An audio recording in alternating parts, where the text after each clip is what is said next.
Motorcycle, cycle, autorickshaw, auto যে কোনো গাড়ির 10 mm থেকে শুরু করে 24 mm পর্যন্ত নাট বল্টু খুলতে পারবেন এই সকেট সেটের মাধ্যমে। নাট বল্টু খোলার জন্য 20 পিস সকেট সেট, কত বড় নাট খুলতে পারবেন, বল্টু খুলতে পারবেন। অরিজিনাল টোটাল ব্র্যান্ড, সম্পূর্ণ খোদাই করে লেখা। এইখানের প্রতিটা সকেটেই টোটাল খোদাই করে লেখা হয়েছে, প্রতিটা সকেটে। এই ধরনের সকেট পেয়ে যাবেন 4 পিস।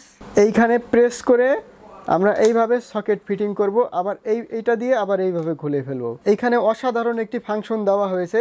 এখন শুধু এইভাবে যাব, আর এই যে এখন টাইট বাজতেছে, এই যে এখন টাইট বাজতেছে, এই যে উপরে উঠতেছি, এই যে এখন টাইট বাজতেছে। আবার এইটা এদিক দেবো, এখন আপনার এই দিকে যাব, এই যে টাইট বাজতেছে, এই দিকে যাব, এই যে টাইট বাজতেছে। এইটা মাঝ বরাবর রাখবো। এখন আমরা সব দিকেই মুভ করতে পারবো, দোনো দিকেই ঘোরাতে পারবো। এইটাও আপনারা সাথে পেয়ে যাবেন। এইটা এইখানে ফিটিং করে, এই সকেটগুলা এইখানে ফিটিং করে এইভাবে বেকাতারা করেও আপনারা নাট বল্টু খুলতে পারবেন। এইটাও সাথে পেয়ে যাবেন। দেখতে পাচ্ছেন টোটাল ব্র্যান্ড, সম্পূর্ণ খোদাই করে লেখা হয়েছে এখানে। অরিজিনাল টোটাল ব্র্যান্ডের সকেট সেট। এই সেটটির দাম হচ্ছে মাত্র 3450 টাকা। এইখানেও লেখা হয়েছে টোটাল। এরকম একটি বক্সও পেয়ে যাবেন এই সম্পূর্ণ সেটটির সাথে। বাংলাদেশের যে কোনো স্থানে হোম ডেলিভারি নিতে পারবেন। ভিডিওতে থাকা স্ক্রিনে ইমো হোয়াটসঅ্যাপে যোগাযোগ করবেন। আর এই সেটটি কিন্তু সম্পূর্ণ হাই কোয়ালিটির টোটাল ব্র্যান্ডের সকেট সেট।